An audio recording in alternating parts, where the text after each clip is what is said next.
The autumn rain fell against the windows of the Amberley drawing room in a rhythm that matched the quiet desperation in Charlotte's heart,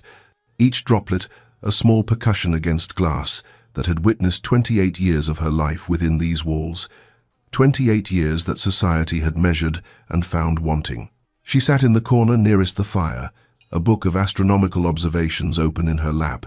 though her eyes had long since ceased to follow the careful notations about Jupiter's moons, for the voices from the adjoining parlor carried through the half-open door with that particular clarity that comes when one is the subject of pitying conversation. 28, her Aunt Marguerite was saying,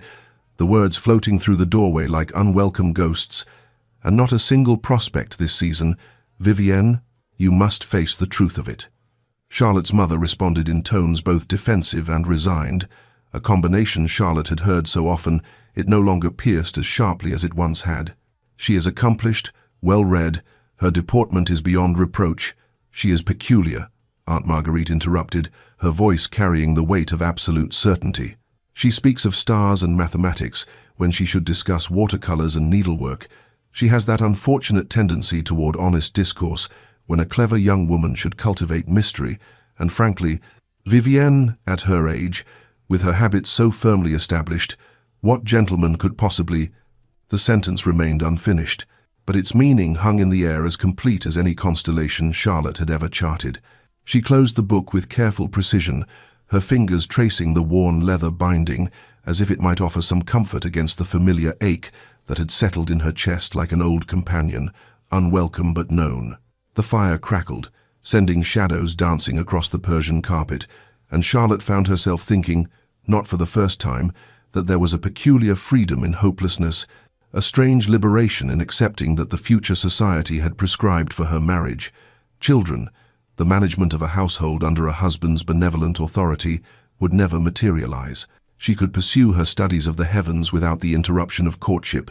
could order her days according to her own inclinations rather than a spouse's preferences, could exist in the margins of society's expectations, where the rules, mercifully, grew less stringent for those already judged failures. Yet beneath this philosophical acceptance lay something more complicated, a longing she refused to name even in the privacy of her own thoughts, a wondering about what it might be to be truly seen, to be chosen not despite her peculiarities, but because of them, to be loved for the precise qualities that made her unmarriageable in the eyes of the world. The rain intensified, and Charlotte rose from her chair, moving to the window where the grey London afternoon stretched before her like an uncertain promise, the city obscured by sheets of water that blurred the boundaries between earth and sky, solid and ephemeral, hope and resignation. The Duchess of Marlborough's ballroom glittered with 1,000 candles reflected in gilt mirrors, transforming the assembly into a kaleidoscope of silk and jewels, and of carefully orchestrated beauty, designed to facilitate the most important transaction of a young woman's life, and Charlotte stood at its periphery like a scholar observing a phenomenon she could catalogue but never truly join. She had perfected this position over the years, this careful placement, near enough to satisfy propriety's demands, yet far enough to avoid the scrutiny that inevitably led to pitying glances or,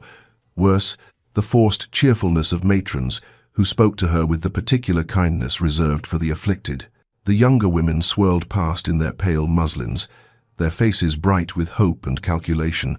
measuring each gentleman's title against his fortune, his looks against his temperament, playing the intricate game Charlotte had never quite mastered, had perhaps never truly wanted to master, though she could not deny the small ache that bloomed in her chest when she watched a young couple's eyes meet across the dance floor with that spark of genuine interest. Her mother stood across the room, her anxious gaze finding Charlotte every few minutes, each glance a silent plea that Charlotte might somehow, miraculously, transform into the kind of daughter who attracted suitable attention, who knew how to deploy a fan with coy precision, who could discuss nothing of consequence with an appearance of fascinated engagement. Near the refreshment table, Charlotte caught fragments of conversation from a cluster of debutantes, their voices carrying that particular pitch that suggested they wished to be overheard. 8 and 20, can you imagine? One whispered, her tone mixing horror with a certain smugness. My mother says she had her chances when she was younger, but she discouraged every gentleman with her talk of mathematics and celestial bodies. Most inappropriate for a lady of quality.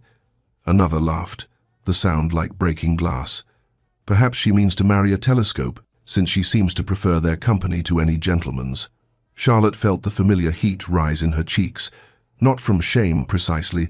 but from the weary frustration of being perpetually misunderstood, reduced to a cautionary tale for girls barely out of the schoolroom. Her entire existence compressed into a warning about the dangers of female education and intellectual ambition. She moved toward the terrace doors with deliberate casualness, as though she sought air rather than escape, as though the ballroom had grown warm rather than unbearable. The October night received her with cool indifference, the stars overhead obscured by London's eternal haze, and she stood at the stone balustrade wondering, as she had wondered countless times before,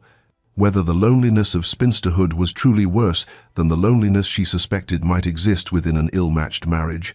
whether freedom from society's expectations might be its own form of contentment, whether she was brave enough to believe her own philosophy or merely skilled at constructing elaborate justifications for her failure to secure what every woman was supposed to want above all else. Charlotte had been on the terrace perhaps 10 minutes when she became aware of a presence in the ballroom doorway, a figure that drew her attention not through movement or sound, but through the peculiar quality of stillness he possessed,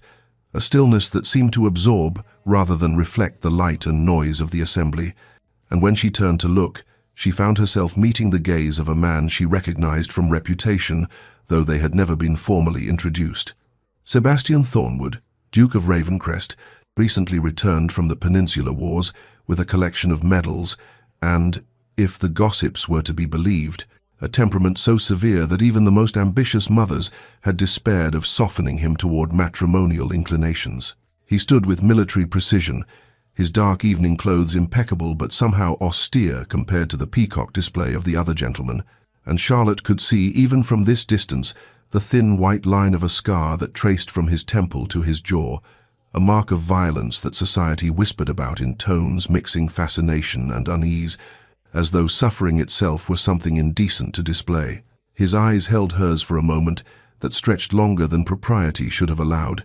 and Charlotte felt an unexpected flutter of something she could not quite name, not attraction precisely, for his face was too stern for conventional handsomeness, his bearing too forbidding for the kind of romance young women sighed over, but rather a sense of recognition, as though she were looking at another creature who existed at the margins of society's carefully orchestrated performance, another soul who had learned to stand apart. She turned back toward the garden, assuming the moment had been merely coincidental, that a man of his rank and consequence would have no interest in a spinster astronomer who had long ago exhausted her social value, but she heard footsteps approaching across the terrace stone, measured and deliberate, and then his voice, deeper than she had expected, roughened perhaps by years of shouting orders across battlefields, said, "Lady Charlotte Amberley, I believe, though we have not been properly introduced, an oversight I find myself wishing to remedy." Charlotte turned to find him closer than she had anticipated, near enough that she could see the shadows beneath his eyes that spoke of sleepless nights,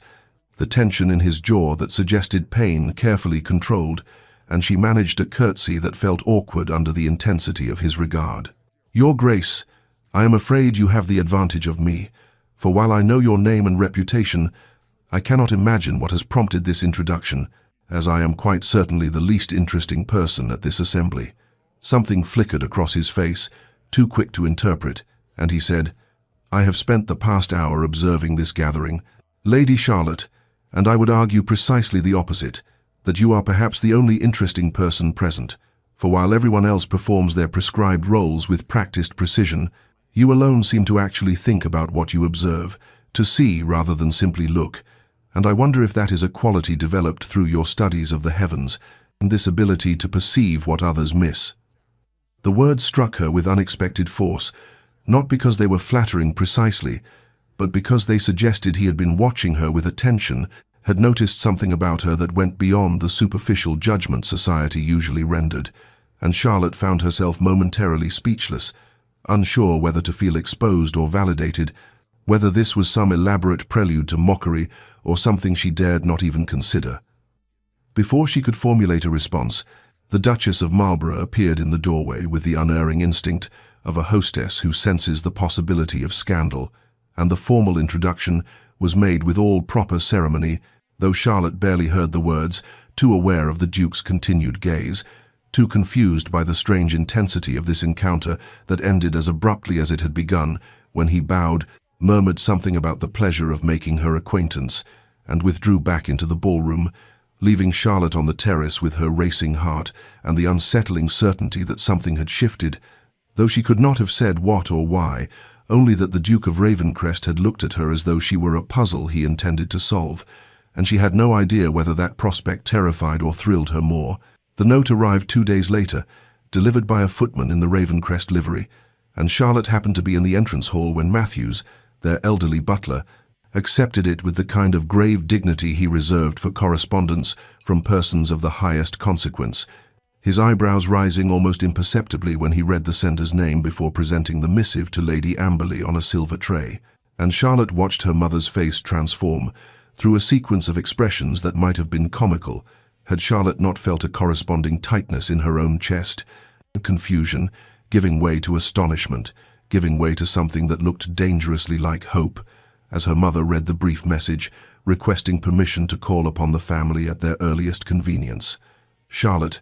her mother breathed, her voice trembling with barely suppressed excitement,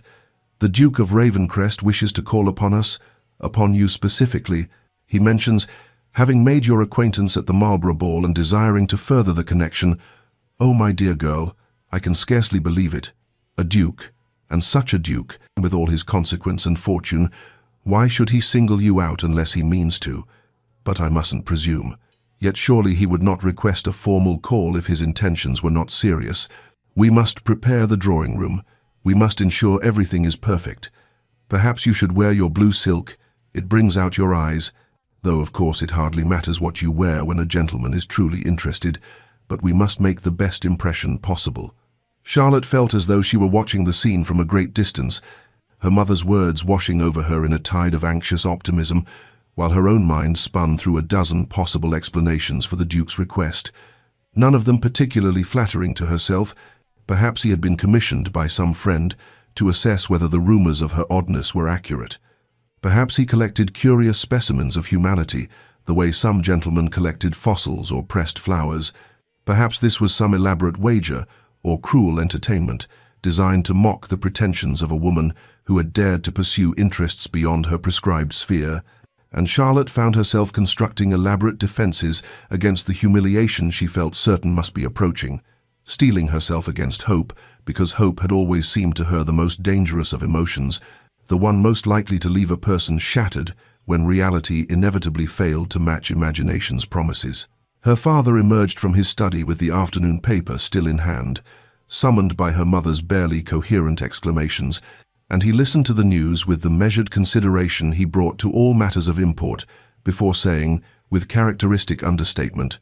"Well, Charlotte, it seems you have made an impression on the Duke of Ravencrest, though I confess I am as surprised as your mother. Not because I doubt your worthiness, you understand, but because Ravencrest has shown no interest in matrimonial pursuits since his return from the wars. The betting books at White's had him listed as a confirmed bachelor. Yet here we are, and I suppose we must receive him with all proper courtesy and see what develops from this unexpected turn."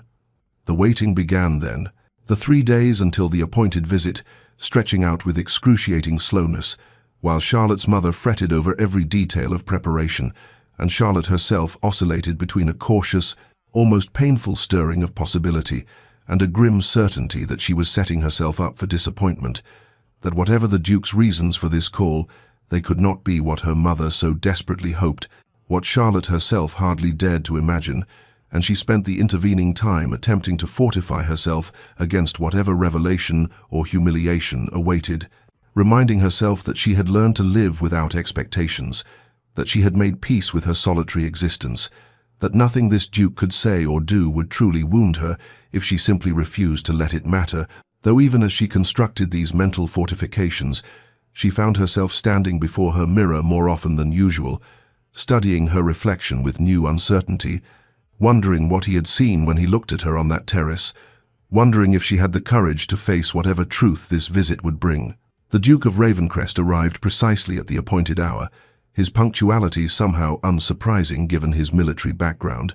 and Charlotte found herself positioned on the settee in the drawing room, with her mother stationed nearby like a watchful sentinel, her father having elected to remain present for the proprieties, though he had positioned himself by the window with studied nonchalance. And when Matthews announced the Duke, Charlotte felt her heart perform an uncomfortable acceleration that she immediately attempted to suppress, reminding herself that this visit could mean nothing, that she must guard against the dangerous flowering of hope. Yet when Sebastian entered the room, she found herself searching his face for some indication of his purpose, and finding only that same severe composure, that carefully maintained reserve, that revealed nothing of his inner thoughts or motivations. The conversation began with the expected formalities, her mother inquiring after his health and the comfort of his London residence,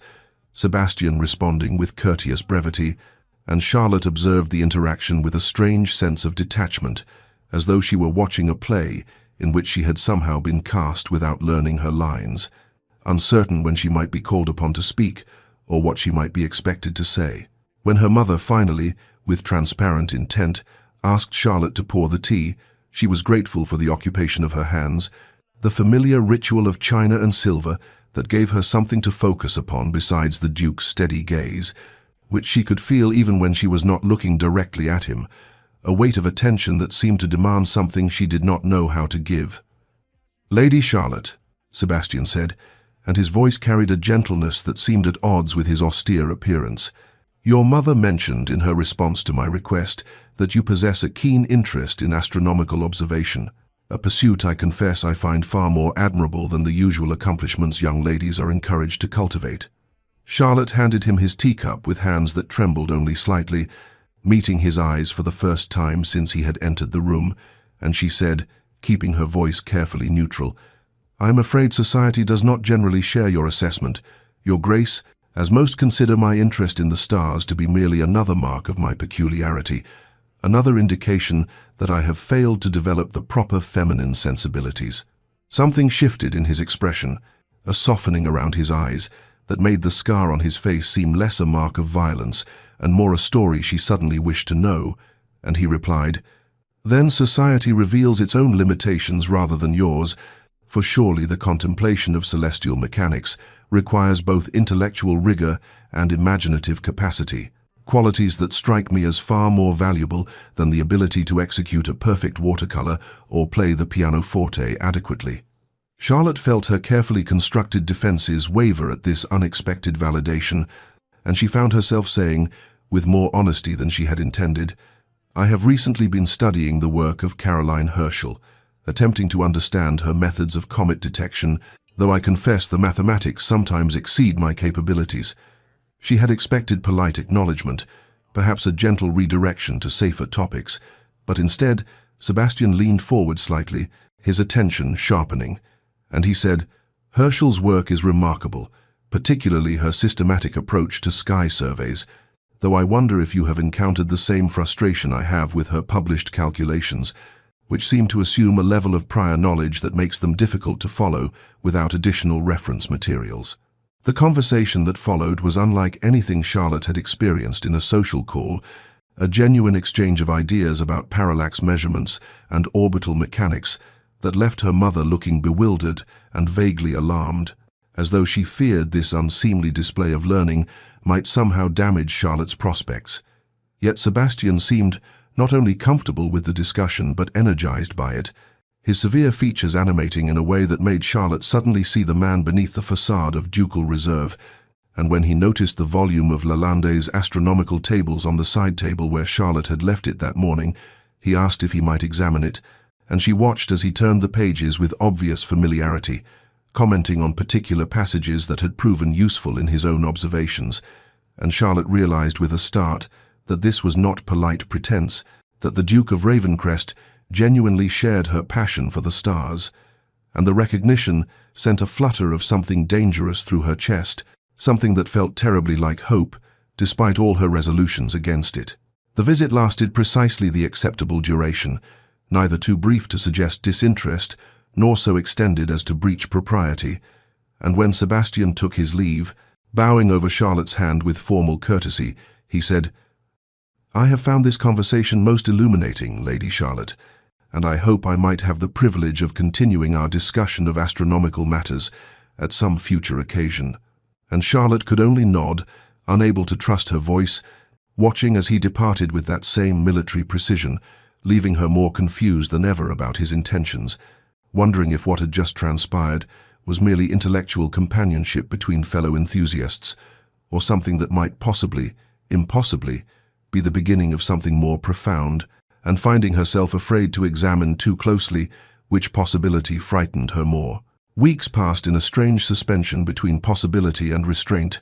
the Duke calling twice more at the Amberley residence with scrupulous propriety, their conversations circling around astronomy and literature, while her mother watched with barely concealed anxiety, and Charlotte found herself caught between the dangerous warmth of genuine intellectual companionship and the persistent conviction that she must not allow herself to believe this could lead to anything beyond polite acquaintance. And it was in this state of careful equilibrium that Charlotte found herself one grey November afternoon in Hatchard's, lending library on Piccadilly, seeking a particular treatise on lunar observations that had been mentioned in the latest issue of the Philosophical Transactions, navigating between the tall shelves with the familiar comfort of someone who had spent countless hours in this sanctuary, when she turned the corner into the astronomy section and discovered Sebastian standing before the very shelf she had intended to search, his tall frame slightly bent as he examined the spine of a volume with the focused attention she had come to recognize as characteristic of his approach to matters of genuine interest. She froze, uncertain whether to announce her presence or retreat quietly, but he must have sensed her approach because he turned, and she watched that familiar sequence of recognition cross his features, the initial surprise giving way to something that might have been pleasure before his habitual reserve reasserted itself, though not quickly enough to conceal the fact that her appearance had affected him in some way she could not quite interpret. "Lady Charlotte," he said, his voice carrying clearly in the hushed space between the shelves, "I confess I had not expected to encounter anyone of my acquaintance here, much less someone seeking the same obscure corner of natural philosophy that currently occupies my attention." Charlotte felt her careful composure slip slightly at the informality of this unexpected meeting, no mothers or chaperones hovering nearby to dictate the boundaries of acceptable conversation, and she found herself saying with more honesty than she might have managed in a drawing-room, "I have always found libraries to be the truest refuge. Your Grace, the only places where one's intellectual pursuits are celebrated, rather than merely tolerated as eccentric peculiarities." Something in his expression shifted, a softening she had glimpsed only once before during their discussion of Herschel's work, and he replied, "Then we share yet another uncommon preference, for I too have found more genuine companionship among these shelves than in most ballrooms or dinner parties, though I suspect society would consider us both rather odd for holding such an opinion." They spoke then of the lunar treatise she had been seeking, which he had already examined and found disappointingly superficial in its treatment of libration effects, and the conversation evolved naturally into a discussion of observational techniques and the challenges of maintaining consistent records across varying atmospheric conditions, and Charlotte realized with a start that they had been talking for nearly a quarter-hour, entirely alone, save for the distant presence of the shop clerk, and that Sebastian had shed some measure of his careful formality, his responses growing more animated as they debated the merits of various astronomical instruments, and when he smiled, truly smiled at something she said about the absurdity of attempting observations during London's perpetually cloudy winters, the transformation of his scarred features was so complete, so genuine, that Charlotte felt something crack in the careful defenses she had constructed around her heart, felt hope slip through like light through a suddenly opened door, and she knew in that moment that she was in terrible danger of allowing herself to believe that this severe, brilliant, impossibly complicated man might actually see her as something more than merely an interesting conversational partner, might possibly, impossibly, be developing feelings that matched the ones she was desperately trying not to acknowledge in herself. The morning after their encounter at the library, Charlotte resumed her customary walk through Hyde Park, with her maid following at a respectful distance, the December air crisp enough to sting her cheeks as she followed the familiar paths beneath trees that had long since shed their leaves, and she was contemplating the conversation about lunar libration when she rounded the bend near the Serpentine and discovered Sebastian standing beside the water, his tall figure unmistakable even at a distance, and when he turned at the sound of her approach, she saw no surprise in his expression, only a quiet certainty that suggested this meeting was not accidental, but intentional, and her heart performed that now familiar acceleration, even as her mind cautioned against reading too much into his presence. He greeted her with formal courtesy, inquiring after her health, and requesting permission to walk with her if she found such company acceptable. And Charlotte found herself agreeing despite the voice in her head, warning that this development carried dangers she was not prepared to face, and they began walking the circuit of the park with her maid trailing behind, close enough to satisfy propriety but distant enough that their conversation remained private. And Sebastian asked about her progress with the lunar treatise, and she found herself describing not just her astronomical observations, but the frustrations of attempting serious study while managing the expectations of a household that viewed her interests as eccentricities to be indulged rather than pursuits of genuine value. He listened with that intense focus she had come to recognize, asking questions that revealed both his own knowledge and his genuine interest in her thoughts, and when she mentioned her dream of one day having a proper observatory, rather than making do with observations from her bedroom window,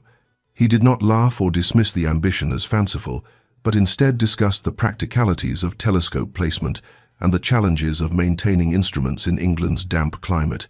and Charlotte felt something in her chest loosen, some long-held tension releasing at this simple act of being taken seriously by someone whose opinion she had come to value more than she cared to admit. The following morning, he appeared again at precisely the same location, and when Charlotte expressed surprise at the coincidence, he said with that slight softening of his severe features that she had learned to interpret as amusement, "I confess I have taken the liberty of adjusting my own morning routine to align with yours, Lady Charlotte, as I have found our conversations to be the most worthwhile use of these early hours." And Charlotte did not know whether to be alarmed or touched by this admission of deliberate pursuit, and she found herself looking forward to these encounters with an anticipation that frightened her, even as it brought color to days that had long seemed gray and predetermined. As the weeks passed and winter deepened, their walks became a regular occurrence, and Charlotte noticed her mother's barely suppressed excitement, her father's thoughtful observation, her younger sister's whispered speculation about whether the Duke's intentions might be serious, and Charlotte herself remained caught between hope and self-protection, telling herself that Sebastian valued her mind and her conversation, but that this was insufficient foundation for the kind of permanent attachment her family was beginning to imagine, yet finding it increasingly difficult to maintain this rational distance when he spoke to her with such evident respect, when he remembered details of conversations from weeks prior, when he occasionally revealed small glimpses of himself, brief mentions of his years in the peninsula, his struggle to readjust to civilian life, his sense of being fundamentally altered by experiences that most of society could not begin to comprehend. And in those moments, Charlotte felt the dangerous pull of recognition and the sense that perhaps they were not so different after all. Two people shaped by their respective battles into forms that did not quite fit the mold society had prepared for them, and she began to wonder, despite all her cautions against such wondering, whether it was possible that Sebastian saw in her not just an intellectual companion but something more, something that might justify the hope she was trying so desperately not to feel. The afternoon rain arrived with a fury unusual for late January, drumming against the windows of the Amberley drawing room with such insistence that conversation became nearly impossible, and Charlotte sat with her embroidery untouched in her lap while her mother had retreated to write correspondence, and Sebastian stood at the window watching the deluge with an expression she could not read, the firelight casting shadows across the scarred side of his face, and the silence between them had stretched beyond comfort into something heavier, more fraught, until he turned from the window and said with unexpected directness, "I find I must speak plainly, Lady Charlotte, for I have spent too many years in circumstances where pretense could prove fatal, and I find myself incapable of maintaining the pleasant fictions that govern most social discourse." And Charlotte set aside her embroidery with hands that trembled slightly, sensing that whatever was about to pass between them would alter the careful equilibrium they had maintained these past months. He spoke then of the war, not with the rehearsed brevity that gentlemen employed when society demanded acknowledgement of their service, but with raw honesty about the mud and blood of the peninsula. The friends lost at Badajoz and Salamanca, the particular horror of surviving when better men had fallen, and Charlotte watched his hands clench and release as he described returning to England to find himself fundamentally changed, unable to take pleasure in the pursuits that occupied his peers, unable to tolerate the triviality of most conversation, haunted by memories that erupted without warning and left him gasping in rooms that suddenly felt too small, too close, and he said, "I tell you this not to inspire pity, which I cannot bear, but because I find myself weary of allowing people to believe my reserve is mere arrogance or coldness, when in truth it is simply that I no longer know how to exist in a world that has not seen what I have seen, that cannot comprehend what it means to carry such weight." Charlotte felt tears prick her eyes, not from pity but from recognition, and she found herself speaking with equal honesty about her own battles, the slower violence of being dismissed and diminished, of watching society decide her worth based solely on her failure to secure a husband by an arbitrary age, and of the particular loneliness of being simultaneously visible and invisible, present in rooms yet fundamentally unseen. And she told him what she had never articulated even to herself, that she had learned to protect herself through resignation, through convincing herself that she did not want what was clearly not meant for her, through building walls of intellectual pride around the vulnerable truth that she longed desperately to be chosen, to be valued, not despite her unconventional mind, but because of it. "I understand," Sebastian said quietly, and the simple statement carried such weight that Charlotte felt something break open in her chest, felt the careful distance she had maintained begin to crumble, and when he crossed the room to sit near her, closer than propriety strictly allowed, she did not draw away but instead met his gaze directly, seeing in his scarred face and haunted eyes a mirror of her own hidden wounds, and he said, "We are both, I think, casualties of different wars, shaped by our respective battles into forms that society finds difficult to categorize or accept," and Charlotte nodded, unable to speak past the tightness in her throat, and they sat in the firelight while the rain continued its assault on the windows, two damaged souls recognizing in each other not the promise of healing but something perhaps more valuable, the possibility of being truly seen and accepted without pretense or apology.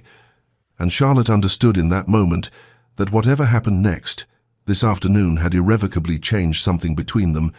had created a bond of mutual understanding that transcended the careful boundaries of courtship and touched something far more fundamental and far more dangerous to the careful resignation she had cultivated for so many years. Spring arrived with unexpected gentleness, coaxing the Amberley garden into reluctant bloom, and Mrs. Amberley seized upon the mild weather as justification for a garden party, inviting a carefully selected group of acquaintances to admire the early roses and take refreshment on the terrace, and Charlotte suspected her mother's true motivation lay in providing Sebastian with yet another opportunity to demonstrate his continued interest before the watchful eyes of society, a suspicion confirmed by her mother's particular attention to Charlotte's appearance that morning, insisting she wear the pale green muslin that brought out the color of her eyes, and arranging her hair with more care than usual, and Charlotte submitted to these ministrations with a mixture of resignation and nervous anticipation, for she had sensed a shift in Sebastian's manner during their most recent encounters, a new intensity in his gaze, a particular weight to certain silences that suggested he was building towards something she both longed for and feared with equal measure. The party proceeded according to the predictable rhythms of such gatherings, guests exclaiming over the roses and the unseasonable warmth, her mother moving through the crowd with determined graciousness, while Charlotte remained largely on the periphery, exchanging pleasantries when required, but finding her attention drawn repeatedly to Sebastian, who stood in conversation with her father near the fountain, and she noticed how he periodically glanced in her direction, and when their eyes met across the garden, he gave an almost imperceptible nod before excusing himself from her father and moving purposefully toward her, and Charlotte felt her pulse accelerate as he approached, some instinct telling her that whatever was about to occur would prove significant beyond the ordinary parameters of a spring afternoon. He requested, with exquisite formality that somehow emphasized rather than diminished the weight of the moment, whether she might grant him a few moments of private conversation in the rose garden, away from the general gathering, and Charlotte agreed despite the sudden tightness in her chest. Despite the voice in her head, cataloguing all the ways this might end in humiliation or heartbreak, and they walked together along the gravel path that led to the enclosed garden, where her mother's prize roses bloomed in profusion, the scent almost overwhelming in the warm air, and her maid followed at a distance that satisfied propriety while allowing them the illusion of privacy. And when they reached the bench beneath the arbor, Sebastian did not immediately sit, but instead stood before her with an expression that combined determination and something that looked almost like vulnerability, and Charlotte found she could scarcely breathe as she waited for him to speak. "Lady Charlotte," he began, his voice carrying the same careful control he employed when discussing matters of great import. "I find myself in a position I had not anticipated when I returned to England last autumn, for I had convinced myself that certain experiences had rendered me unsuitable for the ordinary pursuits of civilian life, that the war had damaged me beyond repair for domestic happiness, yet in these months of knowing you, I have come to understand that what I believed was damage was merely the shedding of tolerance for superficiality, for pretense, and for the empty performances that society mistakes for genuine connection." And Charlotte felt tears prick her eyes, even as her mind struggled to accept what his words seemed to imply. And he continued, speaking with increasing fervor about her remarkable mind, her courage in maintaining her authentic self, despite society's dismissive judgment, her refusal to diminish her intellect or her interests to accommodate others' expectations. And he said with devastating directness, "You have shown me that it is possible to exist in this world without compromise, without pretending to be less than what one is. And in your presence, I have found not just intellectual companionship, but something I had ceased to believe possible, a sense of being truly seen and accepted without reservation or judgment." Charlotte tried to speak, to respond to this declaration that was reshaping everything she had believed about her future. But Sebastian raised a hand gently, requesting permission to finish, and he told her that he understood his attentions might be unwelcome, that she might have no desire to exchange her hard-won independence for the constraints of marriage, but that he needed her to know that his regard for her had transcended mere admiration and become something far deeper, something that made the thought of continuing through life without her seem unbearably bleak, and though he stopped short of an explicit proposal, his intention was unmistakable. And Charlotte stood frozen between terror and exhilaration, between the instinct to protect herself through rejection and the dangerous temptation to believe that perhaps, against all probability, she had found someone who valued her not despite her unconventional nature, but because of it, and in that rose-scented garden with spring blooming around them and her careful defenses crumbling, she felt the full weight of hope, terrifying and intoxicating in equal measure, and knew that whatever she said next would determine the entire course of her future. Charlotte's fragile hope lasted precisely 4 days before reality asserted itself in the formidable person of Lady Beatrice Thornwood, the Dowager Duchess of Ravencrest, who arrived at the Amberley residence on a Thursday afternoon with the announced intention of paying her respects, but whose tight-lipped expression and steely gaze suggested purposes far less courteous, and Charlotte's mother received her with anxious deference, while Charlotte herself felt a cold presentiment settle in her stomach as the Dowager's eyes swept over her with obvious assessment and found her wanting, and the conversation proceeded with brittle civility until Mrs. Amberley was called away to attend to some household matter, leaving Charlotte alone with Sebastian's aunt,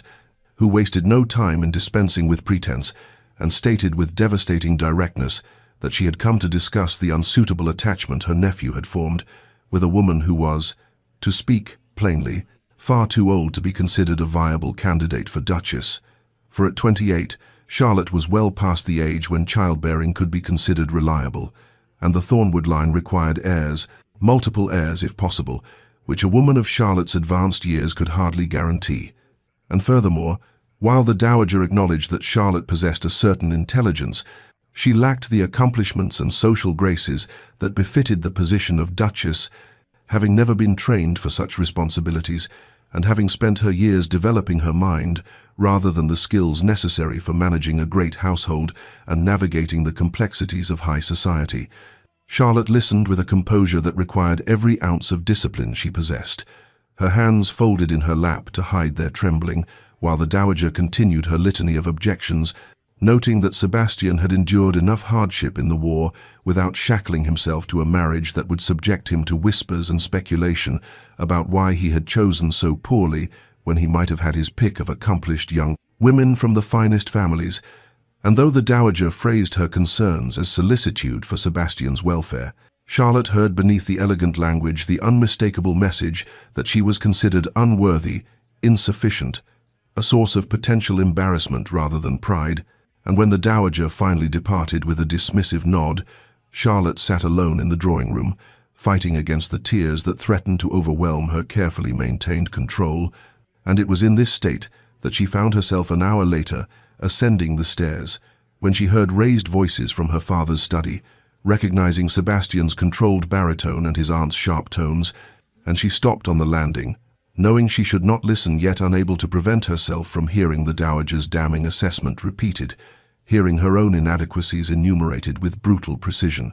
but then hearing Sebastian's response, his voice cutting through his aunt's objections with uncharacteristic heat as he declared that Charlotte's age was irrelevant, that her mind was worth more than a dozen accomplished young misses who could do nothing but simper and play indifferent pianoforte, that if his aunt believed he had survived the horrors of war only to enter a marriage based on breeding potential and social standing rather than genuine regard, then she understood nothing of what he had learned from watching men die for causes they barely comprehended, and Charlotte pressed her hand against the wall for support as she heard him defend her with a passion that made her chest ache. Yet even as her heart soared at his fierce advocacy, her mind was already working through the implications, understanding with terrible clarity that his association with her would subject him to exactly the kind of scrutiny and criticism that the dowager had articulated, that she would always be seen as the aging spinster who had somehow ensnared a duke, that his choice would be questioned and doubted. And in that moment, standing on the landing with her hand pressed against wallpaper she had known since childhood, Charlotte made a decision that felt simultaneously like self-sacrifice and self-preservation, recognizing that the kindest thing she could do for Sebastian, the truest expression of the regard she had developed for him, would be to release him from an attachment that would diminish rather than enhance his standing. And though the decision felt like tearing something vital from her chest, she knew with absolute certainty that she could not allow him to bind himself to her out of stubborn principle or misplaced honor, when the world would judge him harshly for the choice, and she would spend their life together wondering whether he regretted his defiance of convention, whether he looked at younger women and thought of the heirs she might fail to provide, whether his defense of her masked a growing resentment that would poison whatever affection existed between them. Charlotte sent word the following morning requesting an audience with Sebastian, and when he arrived at the Amberley residence that afternoon, she could see in his expression that he knew something had shifted,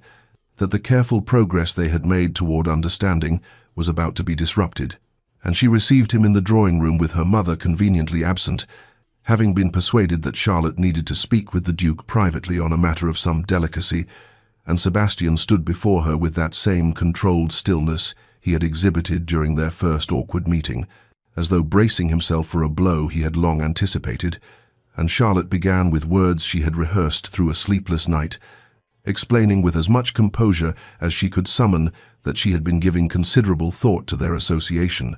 that while she valued his regard more than she could properly express, she had come to understand that continuing on their present course would be unfair to him, would subject him to precisely the kind of judgment and speculation that a man of his standing should not have to endure, and she watched his expression shift from wariness to comprehension, and then to something that looked remarkably like anger, though he remained silent as she continued, telling him that his aunt had made several valid points about the practical considerations of such a match, about the expectations that came with his position, about the advisability of choosing a wife who could fulfill the duties required of a duchess without the complications her age and unconventional nature would inevitably bring. And she was speaking faster now, desperate to finish before her courage failed, when Sebastian interrupted with a voice like winter frost and asked whether she was quite finished deciding his future for him, whether she had completed her assessment of what he should want and need and desire, and Charlotte faltered, startled by the barely contained fury in his tone, and he stepped closer, his eyes blazing with an intensity she had never witnessed in him before, and demanded to know whether she truly believed him so weak, so lacking in judgment, so susceptible to the opinions of others that he would abandon what he knew to be right and true simply because his aunt disapproved or because society might whisper, and Charlotte tried to explain that she was thinking of his welfare, of his happiness, but he cut her off with a sharp gesture and said that if she wished to refuse him, if she genuinely had no desire for his company or his regard, then she should say so plainly, and he would trouble her no further. But she should not insult them both by pretending that her rejection was somehow for his benefit, by framing her fear as self-sacrifice, and Charlotte felt tears burning in her eyes as she protested that it was not fear but realism, that she was 28 years old with no guarantee she could provide him with heirs, that she had no training in managing a great household, that she would always be the aging spinster who had somehow trapped a duke. And Sebastian moved closer still, so close she could see the scar that ran along his jawline, the one he had earned at Waterloo, and he said with devastating quietness that he had watched men die in muddy fields for abstract concepts of honor and duty, had seen them sacrificed to others' ideas of what was strategically necessary, and he would be damned if he allowed himself or Charlotte to be similarly sacrificed to society's expectations. And he reached for her hand, his touch sending heat through her entire body,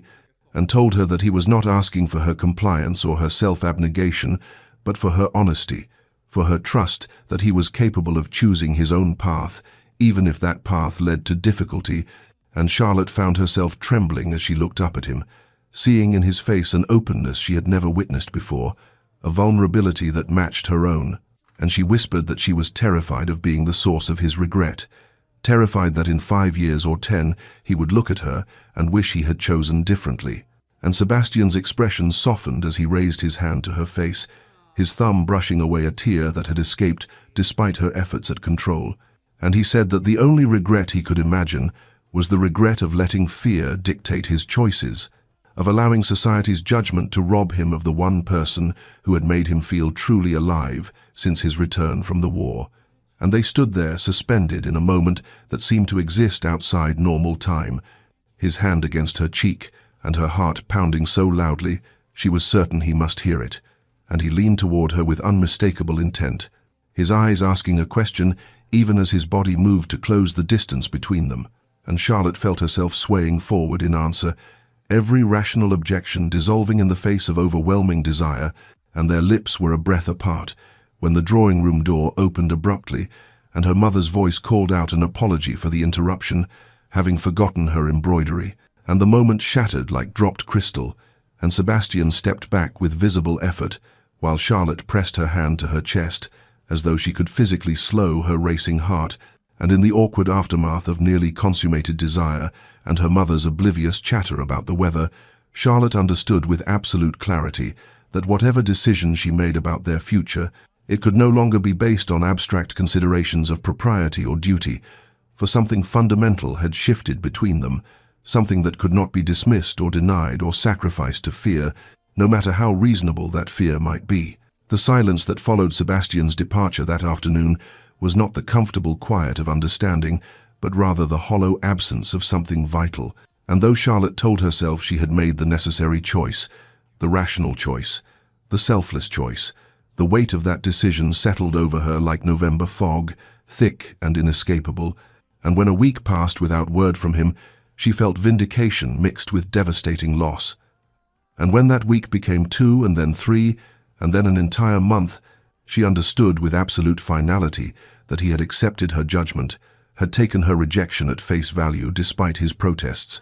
and the relief she had expected to feel at having spared him, future regret never materialized, replaced instead by a grief so profound it shocked her with its intensity, for she had not realized until its absence how much light his presence had brought into her carefully managed existence, how much she had come to anticipate their conversations, the way he looked at her as though truly seeing past the surface dismissals to something worthwhile beneath. And her family's response to the cessation of his visits moved through stages from concern to confusion to resignation, her mother's anxious questions eventually giving way to the same pitying glances Charlotte had endured. Before Sebastian's attention had briefly elevated her status, and autumn arrived with its customary grey skies and early darkness, the season mirroring the melancholy opening of her story as though time itself had circled back to the beginning, erasing the spring and summer of tentative hope as completely as fallen leaves obscured the garden paths. And Charlotte found herself once again in her familiar position by the drawing-room window on rainy afternoons, watching water streak, the glass, and feeling the weight of her 28 years pressing upon her with renewed force. Except now, she carried the additional burden of knowing precisely what she had surrendered, and of understanding the difference between never having hoped and having tasted possibility only to watch it dissolve. And she threw herself into her astronomical observations with almost desperate focus, spending long nights at her telescope recording the movements of celestial bodies with meticulous precision,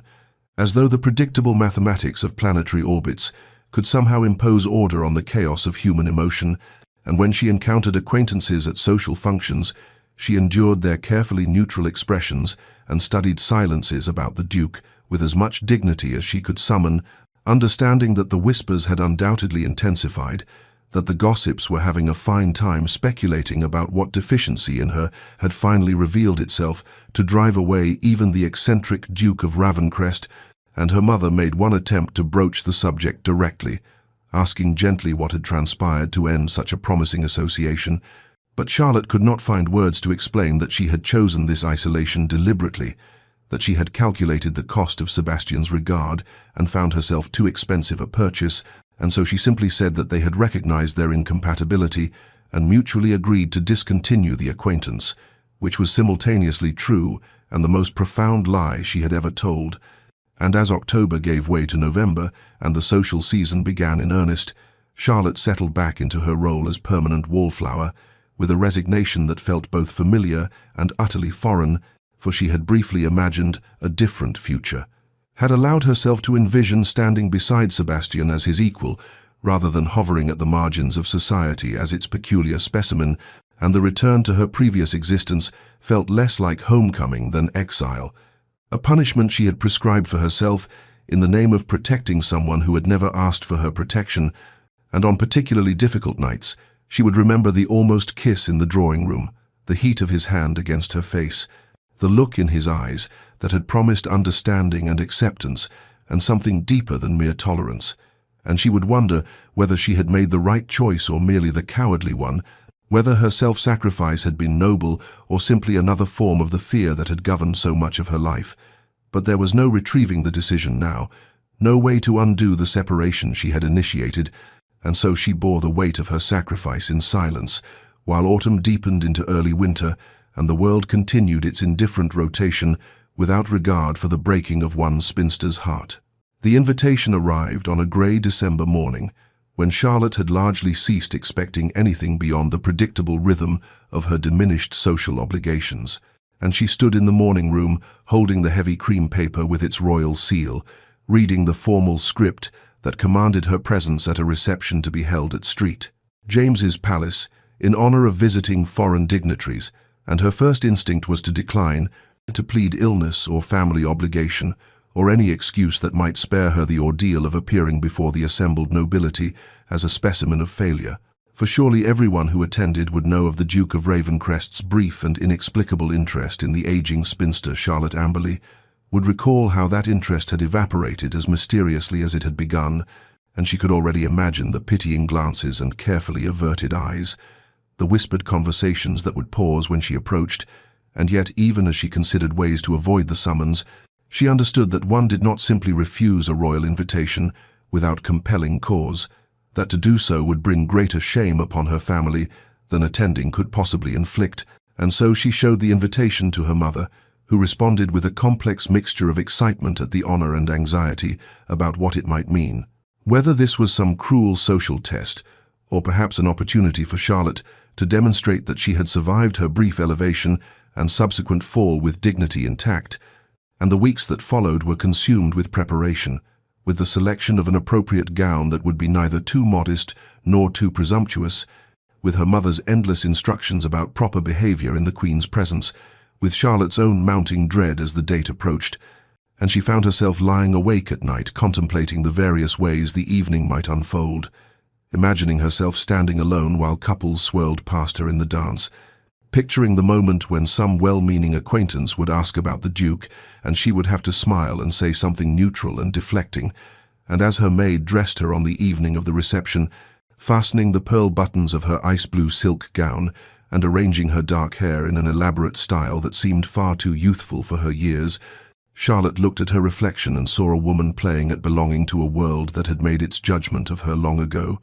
and the journey to the palace in the family carriage felt like a procession toward execution, her father making awkward attempts at encouragement while her mother fretted about protocol. And when they finally arrived and joined the stream of elegantly dressed nobility ascending the palace steps, Charlotte felt herself withdrawing inward, assembling the armor of detached observation she had perfected over years of social survival, telling herself that this was merely one more ordeal to endure, one more evening of pretending that society's assessment of her worth had no power to wound. And as they passed through the magnificent doors into the glittering entrance hall with its soaring ceilings and crystal chandeliers, Charlotte assumed her customary role as witness rather than participant, prepared to observe the evening's pageantry from her familiar position at the margins, never imagining that she was walking not toward another performance of invisible spinsterhood, but toward the transformation of her entire existence. The reception hall at St. James's Palace blazed with candlelight from dozens of crystal chandeliers, their reflected brilliance dancing across gilded walls and polished marble floors, and Charlotte stood near one of the towering columns that lined the perimeter of the vast room, watching the assembled nobility move through the elaborate choreography of court presentation with practiced grace, their jewels catching the light as they bowed and curtsied before the Queen, who sat upon a raised dais at the room's far end, with an expression of benevolent authority, and Charlotte had positioned herself as she always did at such gatherings, close enough to observe propriety, but sufficiently removed to avoid the necessity of forced conversation, her parents having drifted toward acquaintances after ensuring she was adequately situated, and she found herself cataloguing the familiar faces,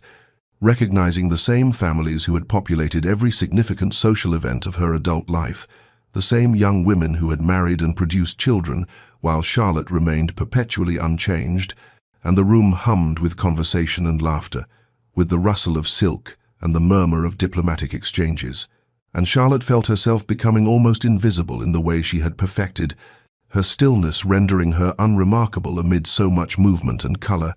and she told herself that she would endure this evening, as she had endured countless others, would smile when necessary, and speak when addressed, and count the hours until she could return to the solitude of her own room, and she was contemplating whether it might be possible to slip away early, without causing offense, when a shift in the crowd's energy made her glance toward the entrance, and her heart, which had been beating with the dull rhythm of resignation, suddenly seemed to stop entirely.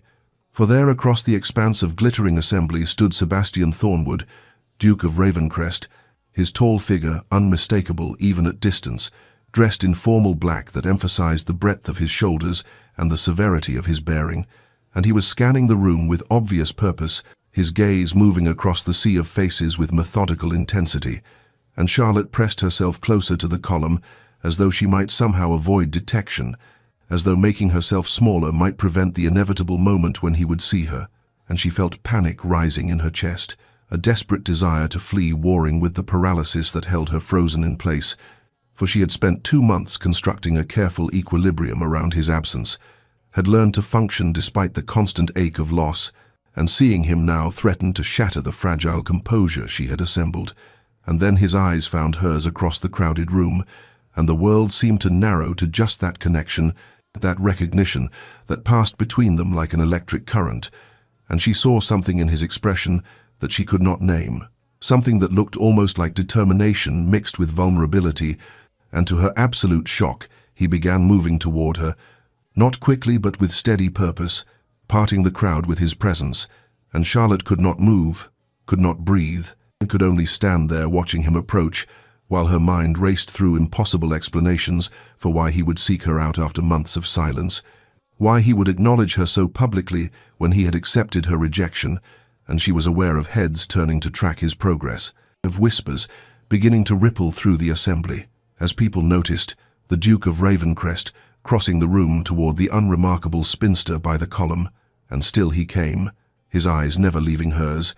and Charlotte felt tears threatening and fought them back, willing herself to maintain dignity, whatever this encounter might bring,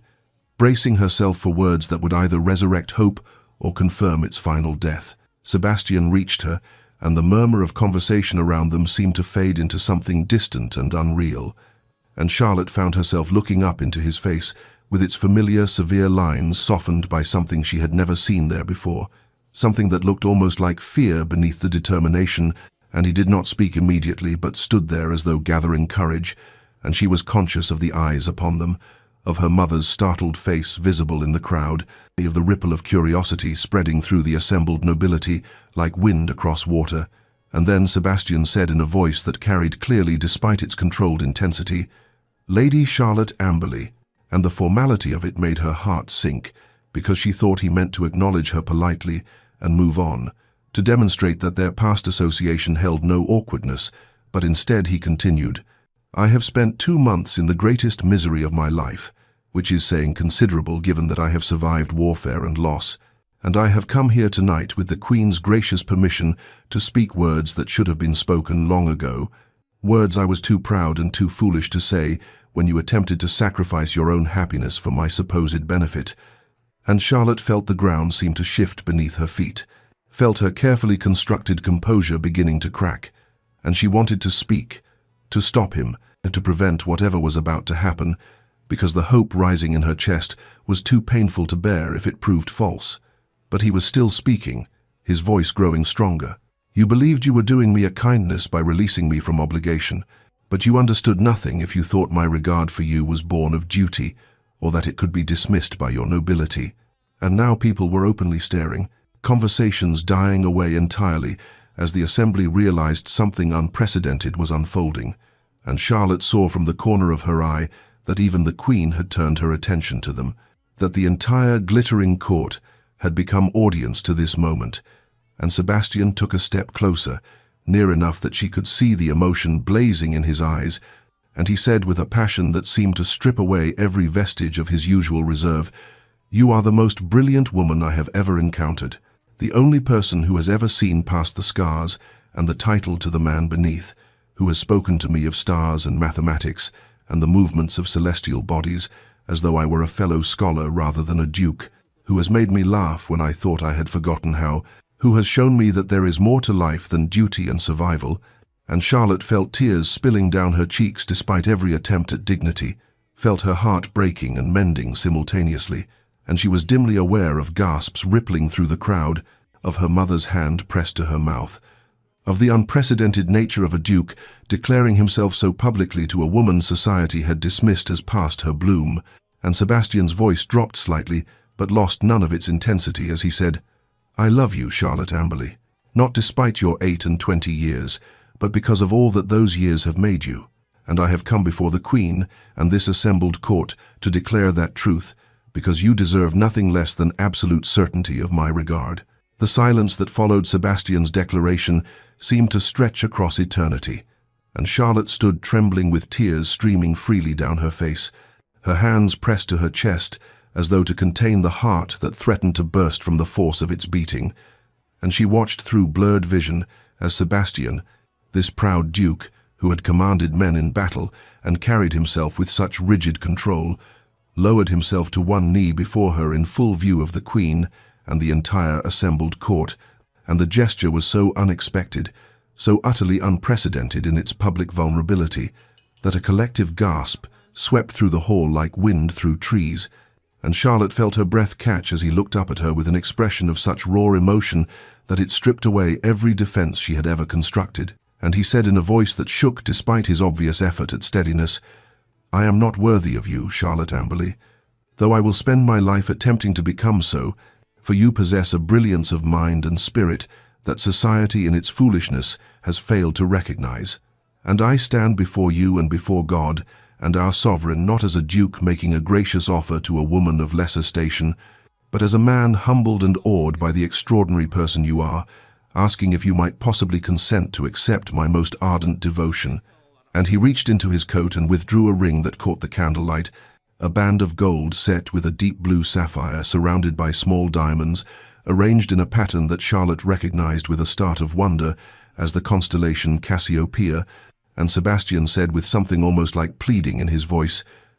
"Will you marry me, Charlotte? Not because society expects it or duty demands it, but because I love you with every fiber of my being, and cannot imagine facing another day without you beside me."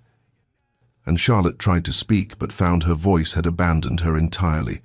tried to form words through the tears and the overwhelming surge of emotion that threatened to pull her under, and she was aware of the entire court holding its breath, of her mother weeping openly in the crowd, of the Queen leaning forward slightly on her throne with an expression of unmistakable approval, and Charlotte looked down at Sebastian kneeling before her with his heart laid bare, and felt something fundamental shift in her understanding of herself, felt years of internalized shame and resignation beginning to crack and fall away, like old paint from a restored masterpiece, and she realized that his love was asking her to see herself as he saw her, to accept that she was not too old or too plain or too scholarly, but rather exactly right, exactly enough, exactly herself. And with trembling hands she reached down to touch his face, her fingers tracing the scar along his jaw that she had come to love because it was part of his story, part of what had made him into the man who could see her truly. And she felt her voice returning, felt strength flowing back into her limbs, and she said with increasing clarity, "Yes, Sebastian Thornwood, I will marry you, not because you are a duke or because society has given its blessing, but because you have shown me what it means to be valued for one's true self, because you have taught me that love is not diminished by age or enhanced by youth, but is rather built on recognition and respect and genuine regard."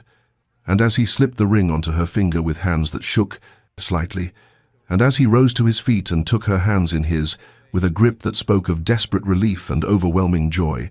the entire court erupted into applause that echoed off the gilded walls, and Charlotte saw through her tears that the Queen herself was smiling and nodding approval,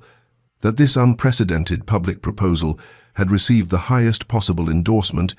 and when Sebastian pulled her close and pressed his forehead to hers, when he whispered words meant only for her ears about love and forever and coming home,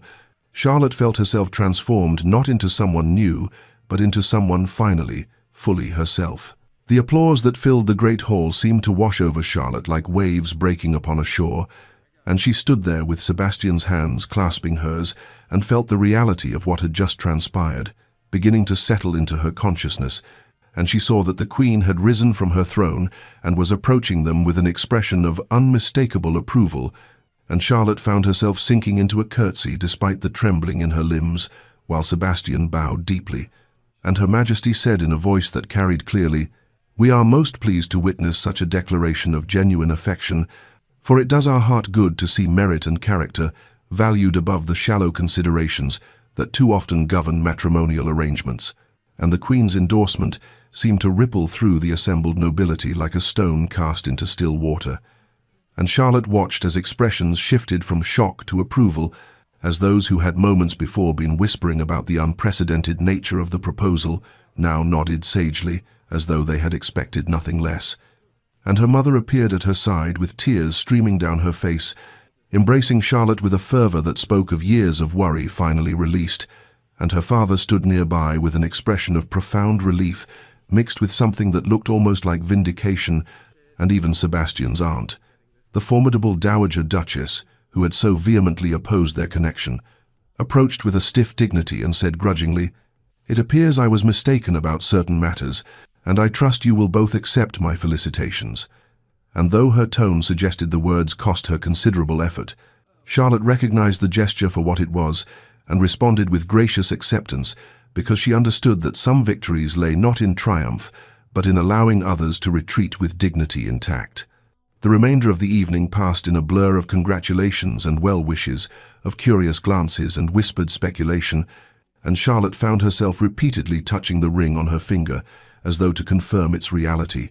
tracing the constellation pattern that Sebastian had chosen with such thoughtfulness, and she caught his eye across the crowd multiple times, and saw in his expression a mixture of relief and joy and possessive tenderness that made her heart race. And when they were finally able to steal a moment alone in a quiet corridor away from the celebration, Sebastian pulled her close and said in a voice rough with emotion,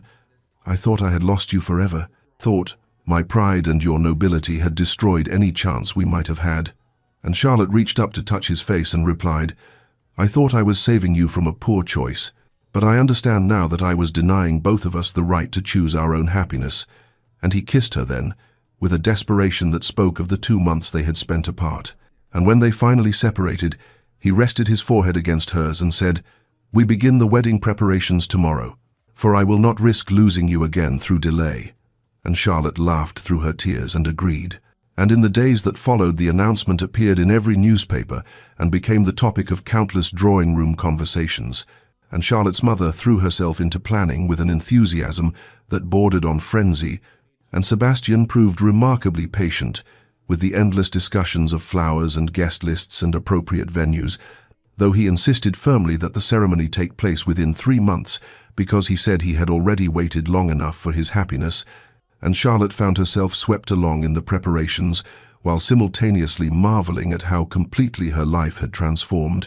how she had moved from resigned spinsterhood to celebrated bride in the span of a single evening. And yet what moved her most deeply was not the change in society's regard, but rather the quiet moments she shared with Sebastian, the conversations about their future together, the growing intimacy of understanding that developed as they planned not just a wedding, but a life built on mutual respect and genuine affection. The morning of Charlotte's wedding dawned clear and bright, with spring sunlight flooding through the windows of her chamber, where she sat before the mirror and watched her maid arrange her hair with practiced hands, and she felt a curious calm settle over her that was so different from the nervous anticipation she had imagined feeling on such a day. For this was not the frantic hope of a young girl seeking society's approval, but rather the steady certainty of a woman who had chosen and been chosen in return. And when her mother entered the room with tears already gathering in her eyes and said, "You look beautiful, my darling," Charlotte understood that the transformation her mother perceived was not in the elegant gown of ivory silk or the simple wreath of orange blossoms in her hair, but rather in the way Charlotte held herself, in the quiet confidence that radiated from her bearing, in the knowledge that she was walking toward a future built on genuine regard rather than desperate compromise. The ceremony was to take place in Westminster, for Sebastian had insisted that their union deserved such recognition, and as Charlotte's carriage approached the ancient church, she saw that crowds had gathered to witness the wedding of the Duke of Ravencrest to the woman he had so publicly proclaimed his equal, and she felt her pulse quicken not with fear but with a profound awareness of the moment's significance, of how far she had traveled from that autumn afternoon when she had overheard her family's pitying conversation and resigned herself to permanent spinsterhood. And when she stepped from the carriage and took her father's arm, he squeezed her hand and said with gruff emotion, "I am proud of you, Charlotte, proud of the woman you have become, and proud that you waited for a man worthy of your exceptional nature." And his words brought tears to her eyes because she understood that he saw her clearly at last. He saw past society's narrow definitions to recognize her true value. The interior of Westminster was magnificent, with sunlight streaming through stained glass windows and casting patterns of colored light across the assembled guests. And Charlotte walked down the aisle with measured steps and saw Sebastian waiting at the altar with an expression of such profound emotion that it made her breath catch. And she noticed how he stood straighter as she approached, how his eyes never left her face, how his hands trembled slightly when she placed hers in his. And the Archbishop began the ceremony with traditional words about the sacred nature of matrimony. But Charlotte was aware primarily of Sebastian's presence beside her, of the warmth of his hands clasping hers, of the way he looked at her as though she were the only person in the entire cathedral. And when the time came for their vows, Sebastian spoke in a voice that rang clear and strong, promising to honor and cherish her, to value her mind as much as her heart, to build with her a life based on mutual respect and genuine partnership. And Charlotte felt tears streaming down her face as she made her own promises, speaking of love that sees truly, of companionship that honors individual spirit, of a future they would create together, unbounded by society's limited imagination. And when the Archbishop pronounced them married and Sebastian kissed her with tenderness and barely restrained passion, Charlotte understood that this moment represented not an ending to her story of being overlooked and dismissed, but rather the true beginning of a life in which she would finally fully be seen and celebrated for exactly who she was. And as they walked back down the aisle together as husband and wife, as the congregation applauded and church bells rang out across London, Charlotte felt a profound sense of rightness settle into her bones, a certainty that she had not settled or compromised, but had rather waited with patience until love found her in its truest form. 3 years had passed since Charlotte had spoken her vows in Westminster, and the autumn evening found her standing in the observatory that Sebastian had constructed for her on the grounds of the Ravencrest estate, her hands adjusting the brass telescope that pointed toward the darkening sky, while behind her she heard the sound of footsteps approaching and knew without turning that it was her husband, for she had learned to recognize the particular cadence of his walk, the way he moved with quiet purpose through the spaces they now shared, and when he reached her side he placed a gentle hand on the small of her back and said, "The stars are particularly bright tonight," and she smiled and replied, "Venus is visible just there, near the horizon," and he looked through the eyepiece she had positioned and made a sound of appreciation, and Charlotte felt the familiar warmth of contentment settle over her as she stood beside him in the gathering darkness, for this was the life they had built together. These quiet moments of shared discovery, interspersed with the fuller rhythms of running an estate and raising the daughter who even now could be heard laughing somewhere in the gardens below, where her nursemaid supervised her evening play, and Charlotte thought about how society had once proclaimed her hopeless at 28, how they had whispered about her unmarried state with pitying glances and knowing smiles, and yet here she stood at 31, with a husband who valued her mind as much as her heart, with a daughter who would grow up seeing her mother's intellectual pursuits celebrated rather than dismissed, with the publication of her astronomical observations in the Royal Society's journal, bringing her a recognition that would have seemed impossible in those dark days before Sebastian had entered her life. And she noticed how Sebastian had softened over these 3 years, how the severe lines that war had carved into his features had eased into something gentler, how he laughed more readily now and smiled, without the hesitation that had once marked his expressions. And when he pulled her close and said, "Come inside, soon, for the night grows cold, and I would have you warm beside me," she heard in his voice the deep affection that had replaced his initial formal reserve. And she promised to join him shortly after completing her observations, and as he walked back toward the house, she turned once more to her telescope and thought about how love had found her, not when she was young and desperate for society's approval, but rather when she had learned to value herself,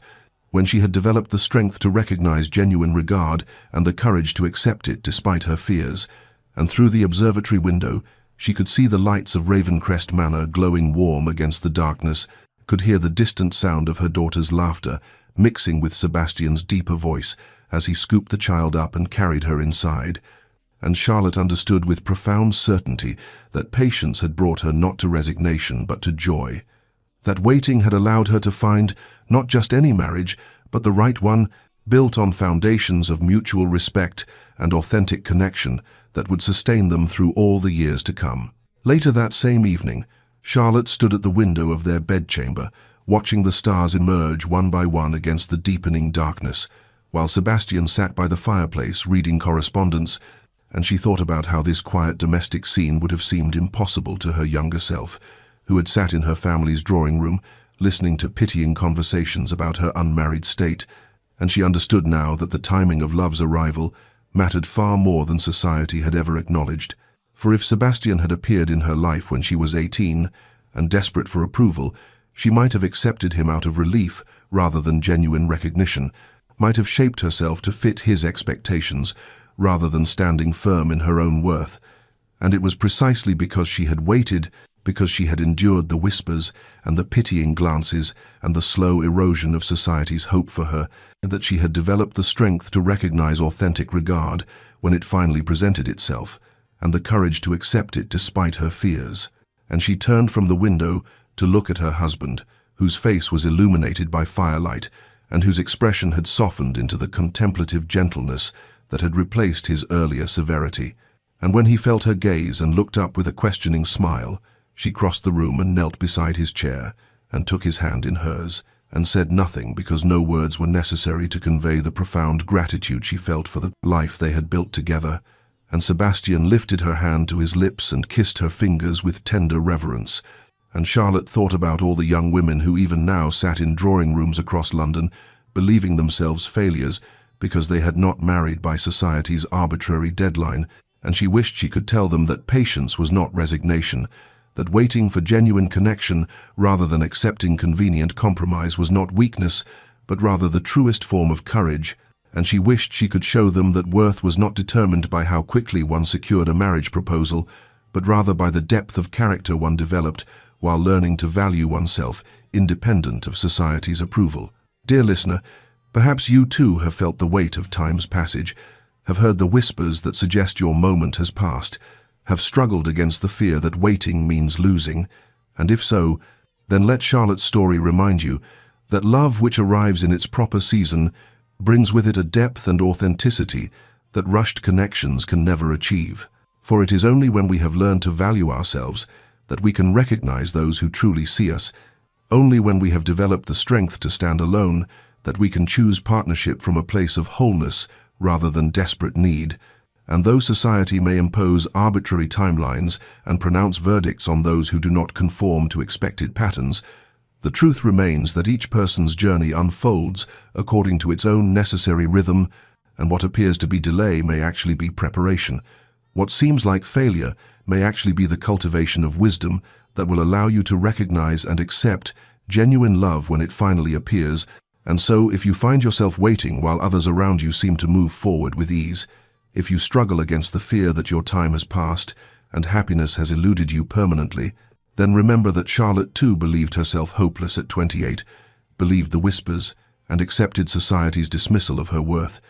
And yet patience brought her not to resignation but to joy, not to compromise, but to a love built on foundations of mutual respect and authentic recognition that sustained her through all the years that followed. And may you too find the courage to wait for connection that honors your true worth. May you develop the wisdom to distinguish between convenient compromise and genuine partnership. May you trust that your story unfolds according to its own necessary timing. And may you find peace in knowing that love, which arrives when you are ready to receive it, brings with it a depth and beauty that makes all the waiting worthwhile. And until that moment arrives, may you rest well knowing that your worth is not determined by society's narrow measures, but rather by the fullness of spirit you carry within you. And may you find comfort in the quiet certainty that patience, though difficult, ultimately leads not to loss, but to the truest form of happiness. This story was brought to you by Enchanting Escapes, where timeless tales of love and transformation await. And if Charlotte's journey has touched your heart, please share this story with someone who needs to hear that their worth is not diminished by waiting, that genuine love arrives in its own perfect time, and that patience ultimately brings us not to resignation, but to joy beyond measure.